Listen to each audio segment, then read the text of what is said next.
Well, a lot has been going on since the season ended, even though the Huskers are not in a bowl game and their season came to an end on Black Friday.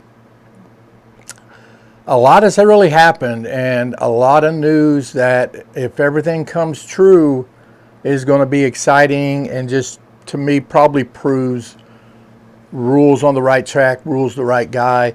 And it's not just Rhule's ability to develop these players. You know, he's proven through Temple and through Baylor how he could take players that maybe weren't a 5-star or 4-star and make them into NFL talent. And he had to do that because you're just not going to get that kind of elite player at Temple, and you're probably going to do better at Baylor just because you're in Texas, and even them players, a lot of them players, even the not as good players of Texas, are probably pretty good compared to other states. And Nebraska, you got to throw in there, Nebraska's never been known to getting top 5-star players. It doesn't mean they haven't gotten one. Marlon Lucky was one, even though he didn't turn out as well. And they didn't do rankings back in Tommy Frazier's day, but I would have to believe if Tommy Frazier, if he wasn't a 5-star, he was definitely a high 4-star.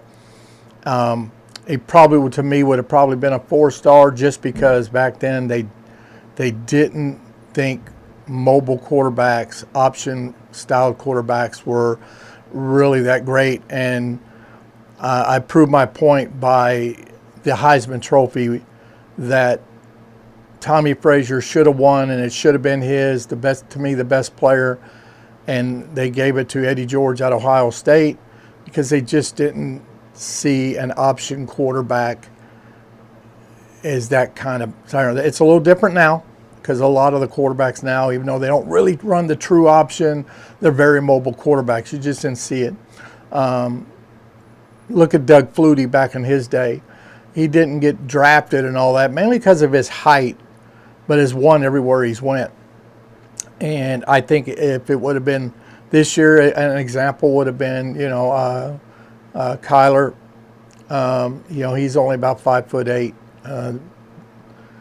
and Doug Flutie was only around that height, 5'7", 5'8". But he knew how to throw that football, and he knew how to scramble, and knew how to run, and they just didn't like that. But either way. But there's something bigger that's going on that happened over the weekend that I know everybody's talking about is Dylan Raiola. And if you remember, and you could go back and watch them, they're on the channel. Back when I predicted Dylan Raiola would come to Nebraska, and then he ended up committing to Georgia after he's already committed to Ohio State and decommitted. And then I got flack from everybody, and even before he went to Georgia, and it wasn't really Nebraska fans, it's usually, I'm sure, other fans, says I'm just a homer, I can't see through the lie, I can't see through it, all I see is Nebraska, and I'm just blabbing, and there's no way that someone like Dylan Raiola would go to Nebraska just because Nebraska just couldn't win. And the way they would put it is out in the middle of nowhere. They're not going to go out in the middle of nowhere and play. Well, that's funny. Nebraska was relevant for years, and Lincoln has never moved. It's still in the same location. So winning does have a lot to do with it, and I feel will get better, and then you'll see these players come. But I knew that wasn't it. And I knew it was someone not from Nebraska because he didn't understand why I thought a player, the number one player in the country, would go to Nebraska. Well, and I said it had to do with his family, had to do with his dad going to school here, his uncle going here, and them being Nebraska fans. His Donovan and his dad, Dominic, they've been recruiting for Nebraska. Even his dad recruits for Nebraska to this day. Ben Scott is in Nebraska a lot because of Dominic. And so I just know how it is. I know Nebraska fans, Husker fans, I know how passionate we are. That's kind of why it's hard to play for Nebraska, mainly when things are not going well, because we're so passionate. But you can't eat your cake and have it too at the same time. So it's not right at times, but it's because they're so passionate. And I made that remark that even though, yeah, he committed to Georgia, it was May, and I put the video out and I sit there and said, there's a lot of time between May and December. And to me, I just have a hard time believing. I know in his heart he's a Nebraska fan. I know his dad's big. His dad probably really wishes. He probably knows that, even though his dad's letting him make the decision. He knows how much it would mean to his father and his uncle if he could come in here and help turn this program around. And I made that remark. And I said, that's going to probably eat at him. And even if he would have committed to Georgia, I said I just thought somewhere down the road he would end up transferring. And this kid is good. If you haven't watched this film, watch this film. He's not your typical high school quarterback. And a lot has to do with because his dad was in the NFL. And he has his uncle that's coaching at the collegiate level. And they have the funds to go to these camps, these quarterback camps that Daniel Kaelin didn't have, and was only able to go to a couple of these, and the ones that probably didn't really cost him anything. And I wanted to get into that because to me the biggest story, and trust me, Dylan Raiola committing to Nebraska would be a big story. And I do feel like I've always felt he'd end up coming here. But the biggest story, and I am so glad, is that Daniel Kaelin has decided to stay, because we've seen through the years. Tell me the last time you remember one of our quarterbacks finishing the whole year. What, 2016 maybe, 2015? I can't even remember. So I said it was a big deal if Daniel Kaelin left. And people are underestimating Daniel Kaelin. Daniel Kaelin would have went and played in Texas, in California, in Georgia, in Arizona, like Dylan Raiola has. He'd be a winning quarterback there too, and probably would be a 5-star. He made the Elite 11 and made the final Elite 11. But so did Dylan Raiola. So how great is it that for the first time in history, a school's going to have two Elite 11 finalists go to their school? And don't get me wrong, it wouldn't surprise me if Daniel Kaelin won the job down the road. I don't think so. I think Dylan probably will. When you watch his film, you could tell he's just more advanced. But Daniel's got it upstairs. Daniel is just behind the 8 ball just because he hasn't had that training, hasn't had them opportunities. When it said Michigan State and he was headed there, I was like, oh, crap. I don't want him to leave, and I definitely don't want him to go to a Big Ten school.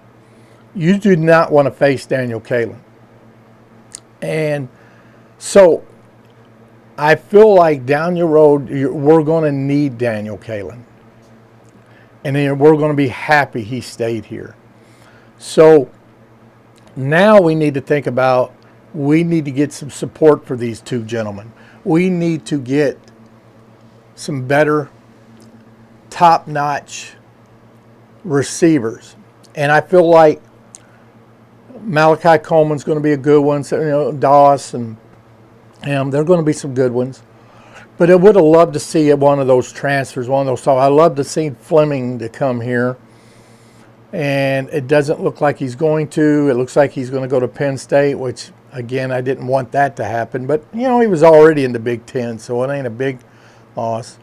And I think that's why Kyle McCord didn't come. I know a lot of people think McCord didn't come. He doesn't want to compete. That's the way it was in Ohio State. I don't think that was it. I really believe because Daniel's going to get that NIL money that he deserves probably, or does he? He hadn't done anything yet. But if he lives up to his potential, he's going to end up coming here and making 3 times more than his uncle, which is, I think it's kind of funny. Tell me you wouldn't be a fly on the wall in them conversations at the house, huh? What's your check look like? Well, you want to see mine? Yeah, I could just see that now. That's going to be entertaining. But I really believe it was a mutual agreement between Nebraska and McCord that, you know, hey, I don't, doesn't mean they don't. Nebraska does have the funds to do both. But I don't think they were going to. They probably wanted to go get that wide receiver. They wanted to pay Dylan Raiola. And I just think it was more on that aspect. I really believe McCord would have came in. I think McCord would have known he could have came in with 1 year left and been the starter if Dylan comes to the Huskers and signs with the Huskers. Because if you watch his film, he's way ahead of his aspect of a normal high school quarterback. He's probably at least in his sophomore year where you see a lot of sophomore quarterbacks starting. So and with what we have on there, doesn't mean Chubba couldn't start. I just got a feeling it's going to be a great competition. But I got a feeling at the end, Dylan Raiola probably does commit. And I really hope, like I said, if Daniel stays, Daniel's going to give him a push. It's probably going to come down. You ain't going to hear who's the starter probably until August. So it's a great time to be a Husker right now, considering we're not in a bowl and considering we haven't been to one in a while. But I know you guys are like me. We're just kind of tired of the hype, tired of the, well, okay, wait till next year, wait until next year. Let's see what happens now. You know, I'm in my 60s, so I'm not as young as some of you guys. So it's that wait until next year. I don't have many next years left, if you know what I mean. Doesn't mean I won't live that long, but that don't mean I'm going to be mentally able to even know what's going on. Right now, I'm glad I have these videos of Nebraska being good, so my kids don't put me in a wacky farm and lock me up, because, you know, all they have to do is take me to the facility and say, well, why do you want to lock your dad up? Well, you know, he tells me Nebraska was good at one time. What?